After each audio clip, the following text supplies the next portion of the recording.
simplement te célébrer ce midi à travers ces cantiques. Louange à toi, Seigneur. Sois béni. Louange à toi.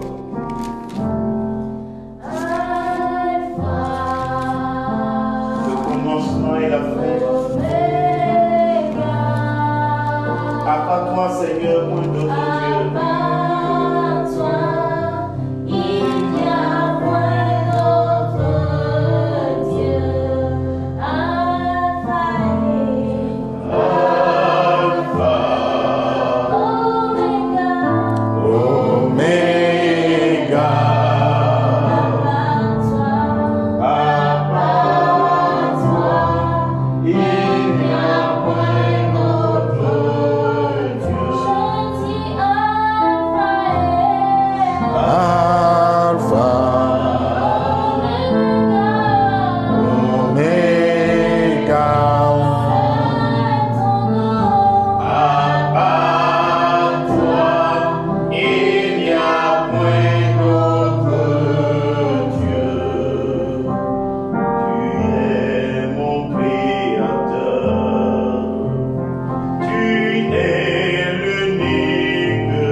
Seigneur, nous voulons te bénir parce qu'il n'y a pas d'autre Dieu que toi. Il n'y a pas d'autre Dieu que toi. Tu es notre Dieu. Tu es l'unique Dieu. Et nous voulons te bénir et t'adorer, notre Dieu, notre roi. Gloire et louange à toi. Sois béni éternellement. Amen. Frères et sœurs bien-aimés, nous sommes là à nouveau pour continuer notre marche en présence de Dieu. Marche en ma présence et sois parfait.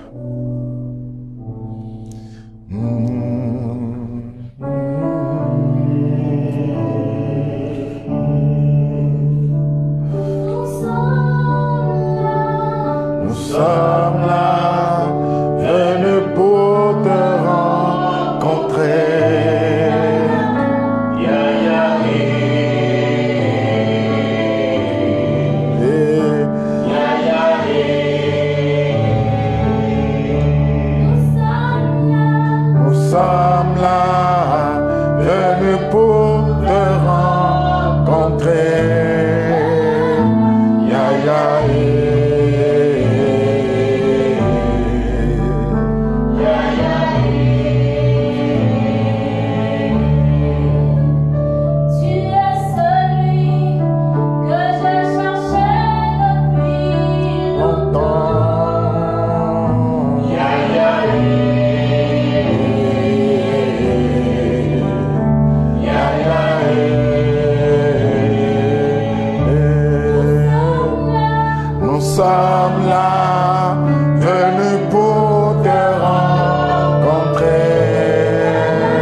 frères et sœurs, notre vie est une rencontre avec Dieu et une vie dans la présence de Dieu. Et donc, si vous n'aviez pas suivi le mardi passé, nous étions en train de montrer qu'il était capital pour l'homme de vivre dans la présence de Dieu. Et que tout ce qui se réalise de grand et de durable, ne peut se faire si ce n'est dans la présence de Dieu. Beaucoup de choses se réalisent, mais il n'y aura pas de choses durables qui ne se réalisent en dehors de la présence de Dieu. C'est pourquoi c'est la présence de Dieu que nous devons rechercher. Et c'est dans la présence de Dieu que nous devons grandir. Et la partie 2 aujourd'hui, je voudrais qu'on puisse remettre en place les fondamentaux. Je voudrais qu'on traite de ce qu'on appelle la prière efficace. Parce que beaucoup de chrétiens, beaucoup d'hommes sont à la recherche de prières efficaces. Ils veulent des formules toutes faites qui, abracadabra, peuvent régler leurs problèmes. Des formules qui, dès qu'elles sont appliquées, eh bien, systématiquement, les choses changent. Du coup, eux, ils prient pour que les choses changent, mais pas pour que eux, ils changent. Et donc, leur prière, le but de la vie de prière, c'est de changer les choses. Et sans que leur propre vie ne change. Mais le projet de Dieu, frères et sœurs, n'a jamais été de changer les choses. Ça a toujours été de changer l'homme. Donc Dieu a fait l'homme à son image et à sa semblance.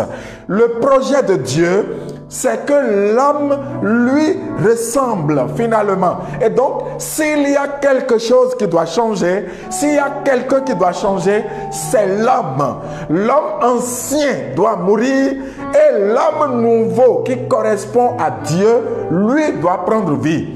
C'est pourquoi Saint Paul dit que nous n'avons pas de dette envers la chair pour devoir vivre selon la chair. Parce qu'il dit, car si vous vivez selon la chair, vous mourrez.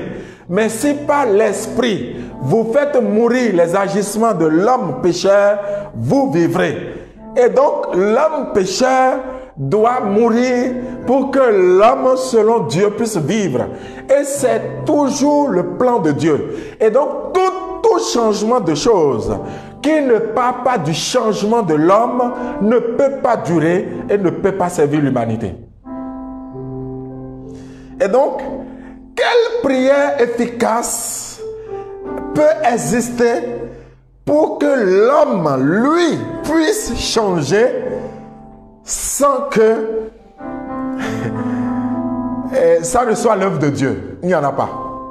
Ce n'est pas possible. C'est la sainteté de Dieu, s'il vous plaît. C'est la vue de la sainteté de Dieu qui bouleverse la vie d'un homme et qui amène l'homme à changer. Moi, je me rappelle souvent que dans les missions d'évangélisation, de prédication et ministère, rien que pendant le temps d'adoration, je l'ai encore vécu hier avec les jeunes enfants qui vont au bac, mais dès qu'on commence à adorer Dieu et que la présence de Dieu est là, le cœur de l'homme fléchit. L'homme commence à pleurer d'être loin de Dieu, de ne pas être proche de Dieu. Et c'est cette présence sainte de Dieu qui convertit l'homme, qui amène l'homme à commencer à se remettre en cause. Car tout changement commence par une remise en cause de soi-même. Et vous vous rendrez compte, frères et sœurs, bien-aimés, vous qui m'écoutez, que la douleur et la tristesse viennent de ce que nous pensons que nous prions et que Dieu ne nous exauce pas. Et ce que nous appelons Dieu ne m'exauce pas, c'est le changement des choses. C'est la transformation des choses et même le changement de circonstances. Ainsi, une femme pourrait aller prier pour que son homme change. L'homme pourrait aller prier pour que sa femme change. Et la mère peut aller prier pour que son enfant change. Mais sans que ceux qui prient pour demander le changement de la vie des autres, leur propre vie ne change. Voici le vrai problème. Et parce qu'on ne veut pas travailler ce soir pour que sa vie propre change, on préfère par exemple aller utiliser des choses pour manipuler le client, pour manipuler ceci et pour manipuler ça.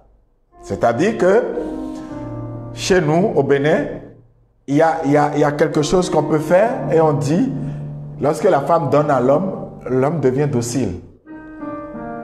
Et c'est ce que la femme dit qu'il fait. Parce qu'elle ne veut pas agir sur son caractère, changer son caractère. Mais elle veut forcer en agissant sur le caractère de l'autre, certainement parce qu'elle a longtemps prié pour demander à Dieu de changer l'homme. Et à ce niveau, je voudrais vous dire une chose. J'ai entendu dire que l'âme sœur, quand on prie, on demande à Dieu, donne-moi un bon mari. Et j'ai posé la question un jour de savoir, c'est quoi le bon mari? Ah non, si c'est le mari fait selon ta vue, ce n'est pas le bon mari. Dieu va te donner le mari qui va t'obliger à changer. Dieu va te donner la femme qui va te révéler tes défauts et tes faiblesses pour que ta vie puisse changer. Mais Dieu ne te donnera pas un mari qui fasse les choses, ou une femme qui fasse les choses telles que toi tu les conçois ou telles que tu les vois. Et c'est pourquoi cette prière peut être mauvaise. Donne-moi un bon mari. Un bon mari, ce n'est pas le mari qui fait les choses comme moi je veux, mais c'est le mari qui fait les choses selon ce que Dieu veut et qui va m'amener moi à changer parce que mon chemin de sainteté, c'est mon mari. Mon chemin de sainteté, c'est ma femme. Et donc, frères et sœurs, le refus de prier pour changer nos vies, nos propres vies, nous amène à tricher. Nous amène à tricher en dehors de l'épouse. On fait des choses pour dire que c'est des gris-gris qui attirent les clients. Parce qu'on ne veut pas travailler ce soir. On veut aller à un examen, on ne veut pas travailler. On veut utiliser des gris-gris, des choses pour dire que ça marche. Et même des parents vont prendre des bics, des instruments et vont amener dans des couvents des choses et amènent aux enfants pour dire c'est ça qui doit faire le succès de l'enfant. Mais le parent ne fait pas la même exigence pour que l'enfant puisse travailler et pour que l'enfant puisse être dans la présence de Dieu. En réalité, l'enfant qui craint Dieu va obligatoirement faire ses devoirs. Sinon, il ne peut pas être à l'aise en présence de Dieu. Mais le parent ne s'en occupe pas, mais il attend une semaine avant les examens. Il va amener des bics préparés quelque part et dire à l'enfant, prends le bic et va travailler. Et c'est lui qui est censé être un modèle de foi pour l'enfant. Et demain, ce même enfant va avoir des comportements bizarres et il reviendra voir Dieu pour dire à Dieu, change mon enfant. Alors, je voudrais qu'on étudie aujourd'hui et qu'on s'entende sur ce que les gens parlent de prière efficace. Il faut qu'on abandonne toutes ces pensées si nous voulons marcher en présence de Dieu. Il faut qu'on quitte les schémas de prière efficace qui ont tendance à nous faire croire de formules toutes faites qui manipulent Dieu, qui forcent la main à Dieu et qui amènent Dieu à faire les choses comme nous on veut et non à ce que nous on rentre dans le plan de Dieu. Frères et sœurs, bien-aimés de Dieu, marcher en présence de Dieu, c'est comprendre le concept de la prière. Jésus a dit, ce type de démon ne se chasse que par le jeûne et la prière. Mais c'est après avoir chassé le démon qui était dans la vie d'un enfant et lequel démon était difficile à chasser par les apôtres. Mais il faut voir la formule que Jésus a utilisée quand Jésus est venu. Il a ordonné aux démons de partir. Et donc, ce que Jésus appelle prière, attention, ce que Jésus appelle prière, c'est l'intimité avec Dieu. c'est la communion profonde avec Dieu. C'est la présence adorante de Dieu. Et quand on est dans cette présence, le caractère fils en nous se développe. Et lorsque ce caractère se développe, nous nous comportons comme des propriétaires dans la maison de notre Père et non comme des mendiants dans notre propre maison.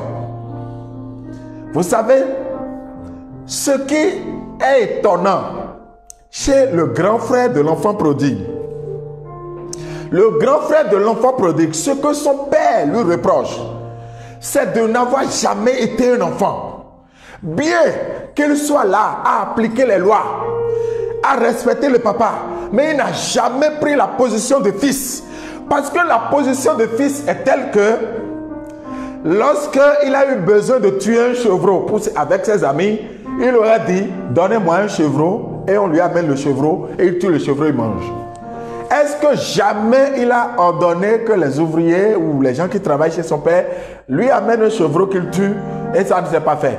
Mais il se comporte comme la majorité des chrétiens aujourd'hui qui, au lieu d'exercer leur autorité d'enfant de Dieu, attendent que Dieu fasse tout à leur place. Rappelez-vous Moïse. Vous savez que quand Moïse était devant la mer Rouge, Moïse a crié vers Dieu, non? Parce que on entend, oui, mais il faut crier vers Dieu. Crier vers Dieu dans quel contexte? Et pour dire quoi? Si c'est pour des choses que nous devons faire, Dieu ne répondra pas. Moïse était devant la mer et il demande à Dieu de venir séparer la mer. Dieu dit non. Pourquoi tu cries vers moi? La parole dit à Moïse, pourquoi tu cries vers moi? Étends le bâton et lève la mer. Pose des actes de foi par lesquels mon action, ma puissance va se déployer et la mer va se séparer. Si Moïse n'avait pas posé d'acte de foi, jamais la mer ne se serait séparée. C'est pourquoi, bien-aimé de Dieu, si Élie, pendant qu'il allait, on dit qu'il a enlevé son manteau, il a frappé le Jourdain et l'eau s'est séparée et il est passé. Et Élisée avec lui. Et Élisée, au retour, a pris le manteau d'Élie. Il a frappé une fois, ça n'a pas marché. Il a frappé 2 fois et puis l'eau s'est séparée. Si il était resté là, a dit au Seigneur, je veux passer, c'est pas cette eau, jamais l'eau ne se séparerait. Et donc, il faut qu'on se convainque maintenant que c'est nous qui devons poser des actes et la puissance de Dieu va se déployer. Et donc, la puissance de Dieu ne va pas agir comme de la magie. Ce n'est pas possible. Dieu ne fait pas de la magie. Dieu ne fait pas de la magie. Et on peut comprendre Moïse. Moïse est né chez les Égyptiens. Il a grandi chez les Égyptiens. Et il n'a vu que des comportements de magiciens. Et quand il a vu Dieu dans le buisson Adam, Exode chapitre 3, il a vu, on lui a dit jette le bâton par terre, il a jeté le bâton, et puis le bâton est devenu un serpent, et puis il a repris le bâton par la queue, et puis le serpent est redevenu le bâton. Mais entre-temps, Dieu a voulu qu'il devienne un homme de foi. Frères et sœurs, c'est quand on est en situation de fils que devant l'obstacle, on parle à l'obstacle. Tu parles à l'obstacle. Lorsque ton commerce est bloqué, lorsque il y a une maladie, si tu restes à dire, oh Seigneur, viens guérir, ça ne marche pas comme ça. Ça ne marche pas. Jésus n'a jamais dit, Père, guéris. Il dit au malade, lève-toi, prends ton grabat et rentre chez toi. C'est tout. Il y a quelques années, 2 ou 3 ans, il y a une fille, une élève, que je connais, dont le visage est toujours serré, renfrogné. Jamais cette fille ne sourit. Mais qu'est-ce qui arrive à cette fille? Elle était en terminale. Finalement, quand j'ai compris ce qui s'est passé, le jour où, au cours d'un rassemblement, elle était là, 7 jours de prière autour de Saint-Joseph, c'est là où, pendant le ministère, nous avons ordonné maintenant aux maladies de partir. Cette fille avait une malformation dans son dos qui fait qu'elle ne peut pas s'abaisser. Elle a permanemment des douleurs. Voilà pourquoi elle ne sourit jamais. Je veux rendre la gloire à Dieu. Ce jour-là, elle a pu s'abaisser. Elle a pu faire tous ses mouvements. Ses parents n'en croyaient pas leurs yeux. Je me souviens d'une autre à qui on venait d'enlever son plâtre alors que son pied, son os était cassé à différents niveaux. Et le médecin avait dit qu'elle ne pourrait courir sur ses pieds avant 6 mois. Quand elle est venue avec ses béquilles et qu'on lui a dit au nom de Jésus, lève, laisse tes béquilles et marche, et qu'elle a couru. Je me souviens que ce jour-là, toute sa classe a refusé le cours de 15 heures parce qu'ils ont célébré la gloire de Dieu. Et quand elle est rentrée, ses parents ont dit jamais, jamais, les médecins ont dit que tu ne peux pas, reprends les béquilles, que ça va être grave. Mais j'ai revu cette fille il y a quelques mois, alors que ça fait déjà 2 ou 3 ans, jamais elle n'a plus eu de problème, ça y est. Ça veut dire que si on reste là à dire oh Seigneur, s'il te plaît, guéris-les, guéris-les, toi qui es amour, toi qui es sérieux, toi qui es notre Dieu, tu guéris, hein? Il faut guérir. Jamais les guérisons ne viennent. Mais, rempli de l'audace en Dieu, tu dis à quelqu'un, lève-toi et marche. Voici comment il se lève et marche. Mais pour que cette audace puisse agir, c'est parce que tu es en communion avec Dieu. Sinon, tu ne peux même pas croire qu'il puisse se lever. On dit, Pierre a vu l'impotent de la belle porte. Il le regarde. Il dit, monsieur, nous n'avons ni or ni argent à te donner. Jamais on a entendu Pierre dire, oh Jésus, regarde cet impotent, guéris-le. Jamais. Pierre regarde l'impotent. Il dit, frère, on n'a rien à te donner, mais ce qu'on te donne, au nom de Jésus, lève-toi et marche. Et il a tiré l'impotent qui s'est mis debout, il a marché.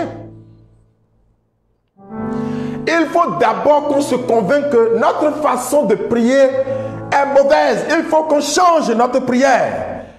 Parce que non seulement notre façon de prier ne nous change pas nous-mêmes, mais ne change rien autour de nous. Et donc, ce qu'il faut changer, c'est notre façon de prier et notre rapport à la prière. Moi, j'aime les neuvaines, il n'y a pas de problème. Mais si vous faites les neuvaines dans la perspective de forcer la main à Dieu ou d'utiliser la mémoire d'un saint pour forcer la main à Dieu, ça ne marche pas. Et beaucoup de chrétiens dépriment même. Parce qu'ils ont déjà fait la 3e neuvaine, ils ont l'impression que Dieu ne les exauce pas. Et ils dépriment. Parce que ce n'est pas ça la prière. Ce n'est pas comme ça que ça marche. Pas de prière efficace. Le grand frère de l'enfant prodigue, son père lui a dit, mais tu étais là depuis. On est ensemble, mais jamais tu n'as demandé un chevreau. Or, Jésus a dit dans Matthieu 7,7, demandez, l'on vous donnera. Mais qui est celui qui demande? Est-ce que c'est l'esclave qui demande? Est-ce que c'est le mendiant qui demande? Ou est-ce que c'est le fils qui demande? Parce que la réponse à la demande dépend de ton statut. Si tu demandes comme un mendiant, ça c'est selon l'humeur que tu auras. Si tu demandes comme un esclave, encore moins. Mais quand c'est le fils qui demande, la demande est traitée autrement. Et ce que Dieu nous demande, c'est de prendre la position de fils dans la prière. Dans notre prière, nous devons développer une telle intimité que le Saint-Esprit prenne place en nous et prie en nous. Ce que Pierre a dit et ce que Jésus a fait, ce n'est pas des choses surhumaines. C'est poussé par le Saint-Esprit. c'est poussé par le Saint-Esprit. Si tu es en communion avec Dieu, le Saint-Esprit agira en toi et te conduira. Si le Saint-Esprit est en vous, laissez-vous conduire par le Saint-Esprit, dit Saint Paul. Si alors le Saint-Esprit est dans ta vie, parce que tu es croyant, baptisé, mais écoute, c'est le Saint-Esprit qui doit conduire ta prière. Ta prière ne doit pas avoir un goût monotone. Ça doit être conduit par le Saint-Esprit et c'est le Saint-Esprit qui détermine le contenu de ta prière tous les jours. Quand tu vas à la rencontre de Dieu, c'est pourquoi quand tu te mets pour prier, c'est d'abord le temps qu'il faut donner à Dieu. Jacques Philippe, je l'aime beaucoup, c'est un frère de la communauté des béatitudes qui a beaucoup écrit. Il a écrit un des livres où il a dit « Prier, c'est donner du temps à Dieu ». Et donc, la première chose, c'est donner le temps à Dieu. Je vais vous dire quelque chose. Le premier niveau du combat spirituel, et je défie quiconque pour me contredire, c'est la fidélité à la prière. Parce que lorsque tu perds un combat spirituel, ce n'est pas le jour où tu as perdu le combat que le combat a été perdu. C'est le jour où tu as perdu la fidélité à la rencontre de Dieu que tu as commencé à perdre le combat spirituel. C'est pourquoi la première étape du combat, c'est le combat de la prière. C'est quand tu ne pries plus. Il faut savoir que tu es en danger. Et ce qui va arriver après n'est que la conséquence du fait que tu ne pries plus et donc tu as quitté la présence de Dieu. En fait, le mal, ce n'est pas les gens qui font les choses qui sont mauvaises. Mais en fait, c'est les gens qui doivent faire le bien qui ne font pas le bien. C'est à cause d'eux que le mal prospère. Car si ceux qui doivent faire le bien font suffisamment de bien, le bien parlera tellement fort qu'on n'aura pas le temps d'entendre le mal. Si alors les fils de Dieu rencontrent leur Dieu, imaginez que même 10% de Béninois rencontrent tous les jours Dieu pendant 15 à 20 minutes le matin avant de sortir de chez eux, notre pays va changer. Mais ce qui se passe souvent, et même chez les chrétiens, les gens prient selon leur humeur. S'ils sont contents, ils prient. Quand ils ne sont pas contents, ils ne prient pas. Quand ils sont heureux, ils ne prient pas. Quand ils ont des difficultés, ils prient maintenant. Ils rendent grâce à Dieu quand ils ont quelque chose. Ils maudissent Dieu quand ils n'ont rien. Apparemment. Et donc, cette façon de considérer la prière, qui est qu'il faut que les choses marchent, ça fait que quand les choses marchent, on dit Dieu est avec moi. Quand il y a une épreuve, on dit Dieu n'est pas avec moi. Et cette façon de concevoir fait que notre vie ne connaît pas de croissance. Dans ce cheminement, je vous parlerai de ce qu'est la croissance spirituelle. Ce n'est pas la connaissance du monde des ténèbres, c'est la connaissance du royaume des cieux. Et il peut plaire à Dieu, qui est Dieu. Parce que tu grandis dans le royaume des cieux, parce qu'il y a de la croissance. Jésus a dit de Jean-Baptiste que parmi les enfants des hommes, il est le plus grand, mais qu'au royaume des cieux, il est le plus petit. La question c'est, quelle est ta position dans le royaume des cieux? C'est ça qui détermine tout, frère. C'est ça qui change tout. Il faut que tu revoies ta conception de la prière. Je vais vous dire quelque chose d'expérience que j'ai faite. Le fait que vous rencontrez un prêtre, un exorciste, un homme de Dieu, qui qu'il soit, qui prie parce qu'il exerce la grâce de Dieu pour prier pour vous, le démon va fuir. Mais ça ne signifie pas que vous avez gagné. Le démon fuit, mais il vous attend. Il trouve une manière pour revenir. Et ainsi, vous allez dire, ah, le mal était parti. Maintenant, le mal est revenu. Il faut encore prier. Il prie à nouveau. Quelque temps après, le mal est encore revenu. Il faut prier. Il prie à nouveau. Finalement, il devient votre féticheur. Or, l'exercice de sa grâce devait vous conduire à développer vous-même une relation personnelle avec Dieu, de sorte à être capable de chasser vous-même quelques démons qui entrent dans votre vie. Si vous ne faites pas ce chemin de croissance, j'ai peur pour votre vie spirituelle.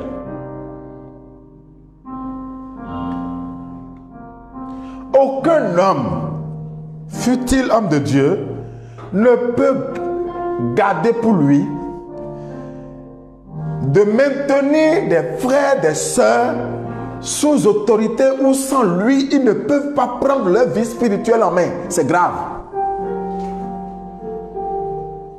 Parce que l'homme n'est pas Dieu. Il n'y a que Dieu qui soit Dieu. L'homme est passager. L'homme va passer. Il va mourir. Et vous allez chercher un autre homme de Dieu. Lui aussi va mourir. Finalement, d'homme de Dieu en homme de Dieu, vous mourrez. Je connais même des personnes qui font la hiérarchie des hommes de Dieu en disant, celui-ci est très fort. Et donc, quand ils font ici, un temps, et ça revient trop, ils vont voir l'autre. Ils disent, lui, il est encore fort. Après, ils vont voir l'autre. Ah, j'ai entendu parler d'un autre. Lui, il est à l'extérieur là-bas. Il est encore plus fort. Et ils cherchent des puissances et ils vont. Mais qui a menti à ces hommes et femmes pour leur dire qu'ils doivent dépendre de cette façon des hommes? Alors que la vérité, c'est que vous-même, vous devez pouvoir faire la croissance. Et plus vous grandissez, justement, le démon lâche du lest et laisse votre vie en paix. Vous devez changer le disque dur de la conception de la prière. Il faut changer le disque dur de la conception de la prière.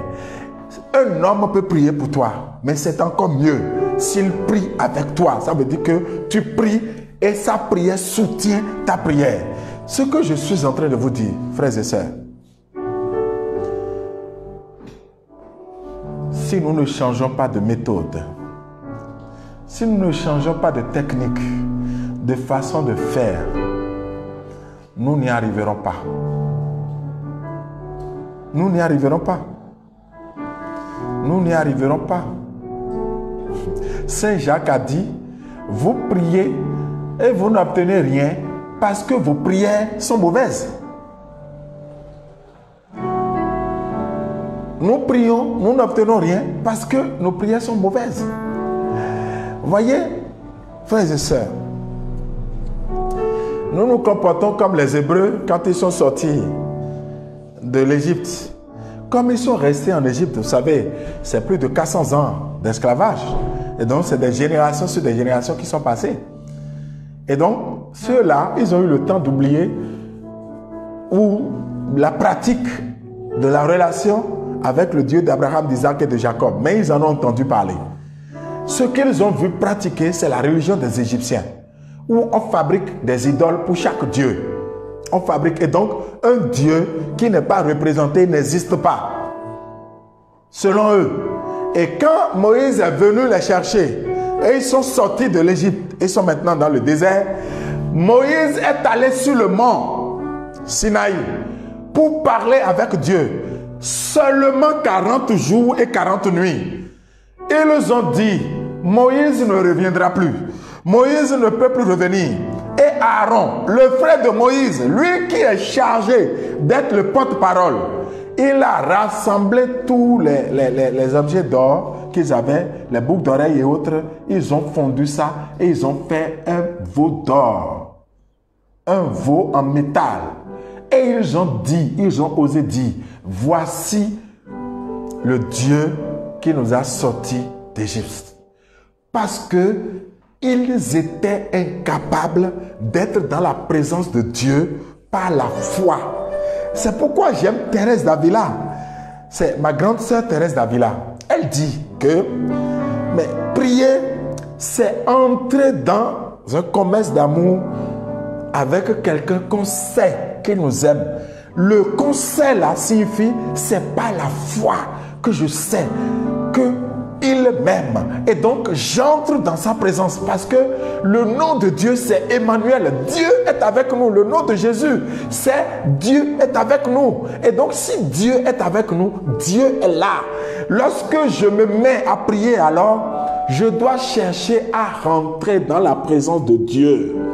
et laisser le Saint-Esprit conduire ma prière. C'est alors que quand je sors de la prière, je peux ne rien ressentir.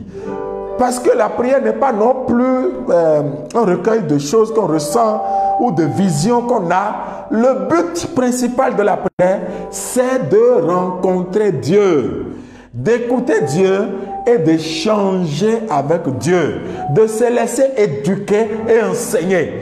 Et ceux qui ont ce type de prière se concentrent beaucoup plus sur la transformation de leur vie que sur ce que les autres doivent faire. Parce que ceux qui prient comme ça, leur bonheur ne dépend pas de ce que les autres leur font, mais leur bonheur dépend surtout de leur relation avec Dieu. Sinon, comment on peut comprendre, frères et sœurs? Je parlais de la grande Thérèse. Mais la petite Thérèse, Thérèse de l'enfant Jésus, elle aussi c'est ma grande sœur. Mais écoutez, Thérèse était au Carmel. Et il y avait une de ses sœurs, tout le monde connaît l'histoire là, qui s'amusait à taquiner Thérèse. Elle allait même gâter des objets. Et quand on disait, mais qui a fait? Elle se précipitait pour dire que c'est Thérèse qui a fait. Comment vous pouvez comprendre que quand Thérèse est interrogée, elle ne dit pas ce n'est pas moi. Elle dit c'est moi. Elle subissait les punitions. Et malgré qu'elle subissait ces punitions, elle n'arrivait pas à détester sa sœur. Voilà de quoi il s'agit, frères et sœurs. Est-ce que ce que je raconte là, ça te paraît humain? Ça te paraît inhumain? Tu vas dire, mais quand même, comment? Ce n'est pas acceptable. Oui. Si votre justice ne surpasse pas celle des pharisiens, non, vous n'entrerez pas, dit Jésus. Et cette justice-là, qui fait entrer, c'est ça que Thérèse a appliqué. Regardez comment nos frères du Soudan, est-ce que les frères du Soudan n'ont pas dit que il y a racisme et qu'on tue les Noirs? Et ils ont décidé de se séparer en créant Soudan du Sud. Mais entre eux, regardez comment la dispute du pouvoir les a amenés à encore tuer plus que quand ils étaient unis. Finalement, est-ce que c'est le peuple qu'ils recherchaient à sauver ou ils avaient eux-mêmes leur propre programme, leurs propres choses à faire? C'est ça, les réalités, bien-aimés. Pourquoi on doit s'entretuer? Pour les questions d'héritage, pour les questions matérielles, on s'entretue. Voilà Thérèse, la petite, mais ma grande sœur à moi, elle portait la croix à la place de sa consoeur. Et elle va dire après que celle qu'elle aimait le plus, c'était cette consoeur-là. Moi, voici les personnes, références que je choisis. Jésus est le modèle parfait. C'est le maître, c'est le Seigneur.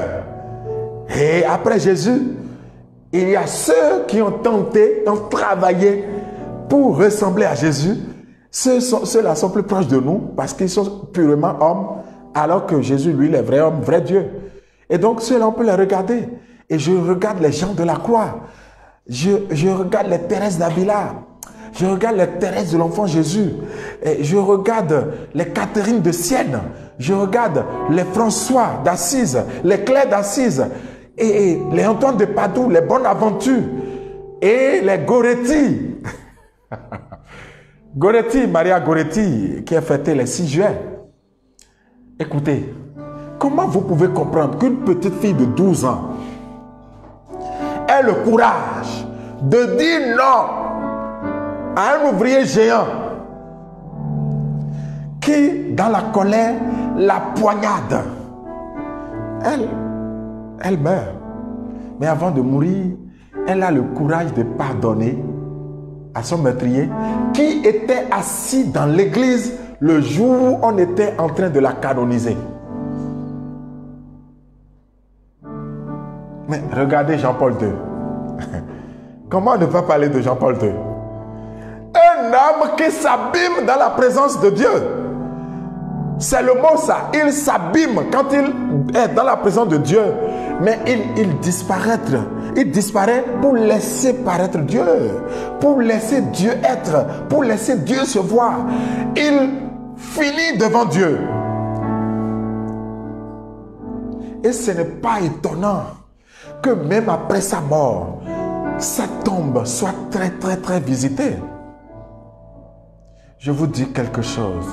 Ce monde est en train de nous tromper. Nous devons changer de modèle. Nous devons changer le chemin qu'on nous montre. La réalisation des choses. Oui, c'est important pour transformer ce monde. Mais ce dont je vous parle, c'est ça que les François d'Assise et les Claire d'Assise ont fait. Et ils ont changé Assise. S'il vous plaît. Si vous allez à Assise, vous verrez comment leur spiritualité a changé Assise. Allez à Ars, vous verrez le saint curé d'Ars qu'on a nommé le pauvre curé dans la campagne. Et il demandait simplement lorsqu'on soit pour adorer le Christ. Bientôt de partout du monde, tout le monde devrait aller à Ars pour rencontrer cet homme. C'est ce que je vous dis. Les références existent. Mais Padre Pio que les gens appellent souvent dans les combats, etc. Mais Padre Pio pouvait faire 10 rosaires par jour. 10 rosaires. Surtout quand on l'avait sanctionné et il ne devait plus avoir de ministère public. Il dit, on m'a interdit de parler de Dieu aux hommes. Je me retire pour aller parler des hommes à Dieu. Et il faisait près de 10 rosaires. Il méditait près de 10 rosaires par jour. Vous savez que Saint François a eu les stigmates. Vous savez que Padre Pio en a eu aussi. Et ils peuvent dire comme Paul, ce n'est plus moi qui vis, mais c'est le Christ qui vit en moi. Mais vous ne pouvez pas me dire que ces personnes-là n'ont pas fait des miracles. Je vous ai raconté des histoires terribles avec Saint Padre Pio ou Saint François. Et donc ce que je dis, c'est le modèle dont notre monde d'aujourd'hui a besoin. Vous qui m'écoutez, et moi-même, et d'autres qui vont nous écouter après, si nous voulons laisser un monde tel que nos enfants puissent être en paix, nous devons changer notre façon de prier. Notre prière doit être centrée sur le Christ au lieu d'être centrée sur les choses que nous voulons obtenir. Nous devons rechercher la face de Dieu. Nous devons rechercher la face de Dieu. Nous devons constamment rechercher la face de Dieu. Et c'est le but de la prière, c'est aller chercher la face de Dieu. Comme le psalmiste le dit, mon âme a soif de toi, le Dieu vivant. C'est aller s'asseoir pour laisser Dieu combler cette soif-là. Quand Jésus dit à la femme samaritaine, si tu savais le don de Dieu et celui qui te parlait, c'est toi qui aurais demandé de l'eau. Car l'eau que moi je donne, quand on boit de cette eau, on n'a plus jamais soif. La femme dit, donne-moi de cette eau pour que je n'ai plus besoin de venir ici. S'il vous plaît, c'est de cette eau que nous avons tous besoin. Jésus dit encore, si quelqu'un a soif, qu'il vienne à moi et qu'il boive. Frères, sœurs, en fait, quand cette soif n'est pas comblée, nous essayons de le combler de différentes façons. En accumulant des biens matériels, en accumulant les femmes, en accumulant les hommes, en accumulant les voitures, en accumulant l'argent sur les comptes pour rechercher une sécurité factuelle. Alors que ce dont nous avons besoin, c'est d'être remplis de Dieu. Frères et sœurs bien-aimés de Dieu, ah, si tu comprends ce que je suis en train de te dire, il ne s'agit pas de beaucoup de paroles, mais tu simplement fais comme ce paysan qui tous les matins passait simplement au temple pour voir Dieu. Sa prière ne durait qu'une minute. Bonjour Jésus, c'est ton ami qui passait pour te saluer. Au revoir. Et au retour, il pouvait repasser. Bonsoir Jésus, je suis de retour et j'ai voulu te saluer. Un jour, cet homme est tombé malade. Il était dans le coma. Il s'appelait Pierre. Jésus vient et dit, Pierre, bonjour, ça va? C'est ton ami Jésus. Il passe se saluer. Et cet homme va sortir du coma. Il va se lever, il va commencer à chercher Jésus physiquement. Ses parents qui étaient autour de lui ne savaient pas où ce qui lui arrivait. Ils ont cru qu'il est sorti du coma fou. Non, Jésus lui avait rendu visite. Je vous en supplie. Je ne vous appelle plus serviteur, mais ami. En fait, ce qui nous fait grandir, c'est d'entrer en amitié avec Jésus. C'est devenir ami de Jésus à travers notre façon de prier. Je vais finir en vous disant ceci. Vous voyez, beaucoup de chrétiens aiment parler du combat de Jéricho. Le combat de Jéricho où les murs de Jéricho sont tombés. Mais en méditant ce texte, est-ce que vous vous êtes demandé comment ce mur a pu tomber? Parce que Josué 6, verset 1 dit, « Oh, Jéricho s'était enfermé et barricadé. Personne n'en sortait et personne n'y entrait. » C'était une véritable forteresse. D'ailleurs, les hommes qui y vivaient, c'était tellement fort que les espions, quand ils sont revenus, ceux qui n'avaient pas la foi ont déprimé. Mais avant d'arriver, quelque chose va se passer. Or, là, c'est Josué 5, verset 13. Or, Josué se trouvant à Jéricho, leva les yeux et vit un homme qui se tenait debout devant lui, une épée nue à la main. Josué s'avança vers lui et lui dit, « Es-tu de nôtres ou de nos ennemis ?» Et l'homme lui répondit, « Non, moi je suis le chef de l'armée de Yahvé. Et maintenant, je suis venu. » Josué tomba la face contre terre, l'adora et dit, « Que dit mon Seigneur à son serviteur ?» Le chef de l'armée de Yahvé répond à Yahvé, à Josué, « Ôte tes sandales de tes pieds, car le lieu sur lequel tu te trouves est saint. » Et Josué fit ainsi. Ça veut dire que, s'il vous plaît, avant que Josué n'arrive sur le terrain, Michel Archange était là pour le combat. Et donc, quand la trompette a sonné le 7e jour, ce qui a abattu le mur de Jéricho, c'est le ministère des anges et archanges. Et donc, quand on dit qu'on marche dans la présence de Dieu, c'est la marche en présence des anges et archanges de Dieu qui nous entourent. Déjà, la présence de notre ange gardien, puis en plus, en fonction des risques que nous prenons pour Dieu, d'autres anges qui nous environnent et qui marchent avec nous. En fait, quand nous parlons, c'est ces anges qui exécutent et qui font. Mais ils n'exécuteront jamais un ordre qui ne vient pas de Dieu, jamais quelque chose qui est contraire à la foi chrétienne. Ils feront que ce que Dieu veut. C'est pourquoi, frères et sœurs, je tiens à vous rappeler que Michel Archange n'est pas fort de lui-même, mais c'est la présence de Dieu, puisqu'il est l'un des anges qui contemple constamment la face de Dieu. Qu'est-ce que Michel fait? Il contemple constamment la face de Dieu. Pourquoi le diable est devenu mauvais? Parce qu'il a quitté la face de Dieu.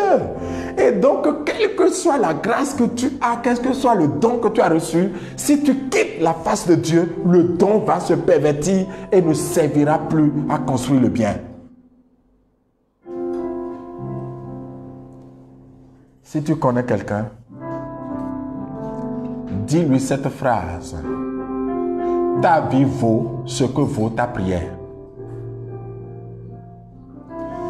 Ta vie vaut ce que vaut ta prière.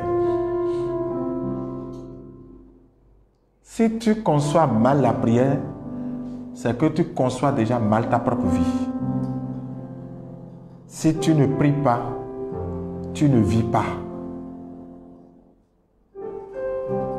Frère, sœur, bien-aimé de Dieu, s'il y a quelque chose que je vais prier Dieu de nous donner, c'est la grâce de la prière. Recherchons la présence de Dieu.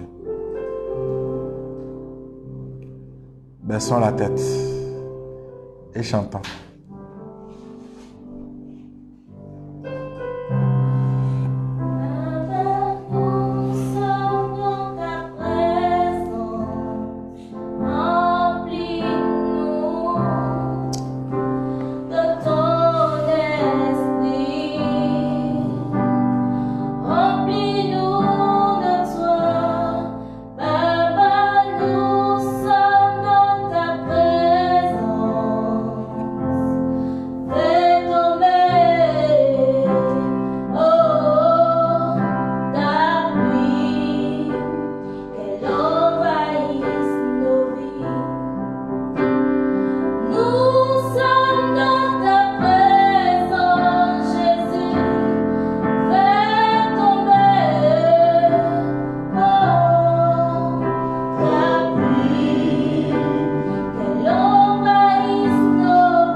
On va prendre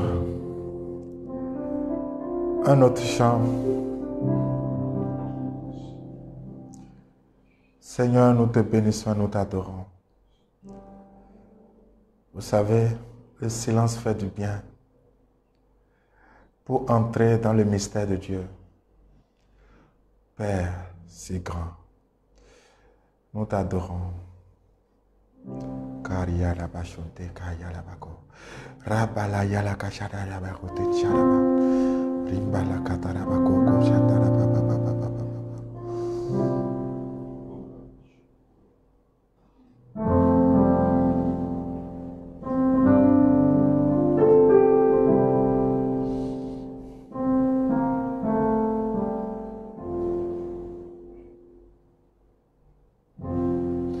Accueille mes malchanceux, ô Jésus. Accueille mes souffrances, ô Jésus. Ce plaisir immense d'être devant ta France, aujourd'hui près de toi. Je m'abandonne à toi. Je m'abandonne à toi. Oh Jésus. Je m'en remets à toi. Oh Jésus. Je ne désire rien que d'être entre tes mains, que d'être près de toi.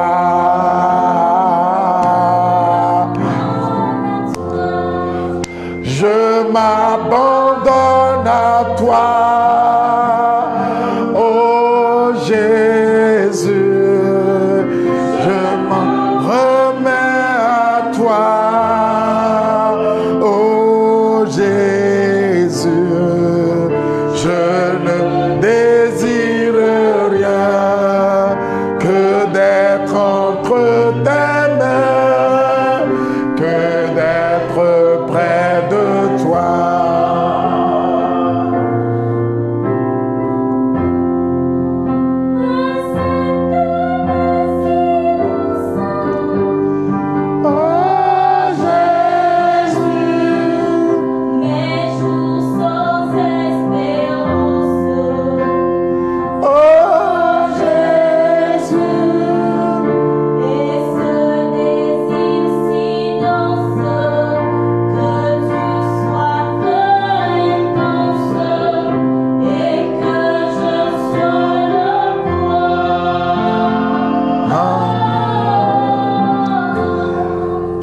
Je m'abandonne à toi.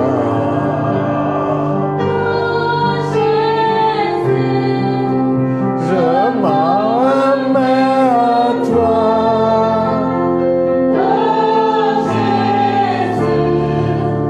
Je ne désire rien que d'être entre tes mains, que d'être près de toi.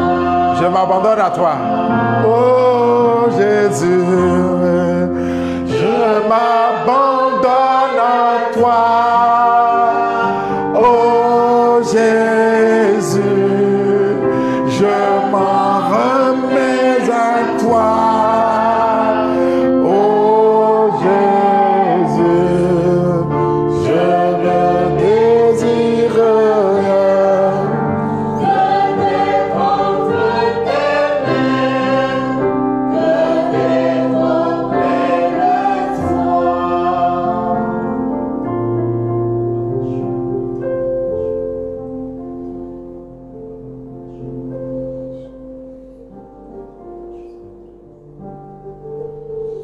Seigneur, nous voulons te dire merci pour ce temps que nous avons passé. Il y a tellement de frères et de sœurs qui veulent te rejoindre, mais qui n'arrivent pas, Seigneur. Par ton amour, visite leur vie et donne-leur la grâce de la prière, afin qu'ils soient tout le temps en présence de toi. Merci Seigneur. Frères et sœurs, soyez bénis. Et à vendredi pour les questions-réponses, à mardi pour la partie 3 de ce chemin. Soyez bénis et à bientôt.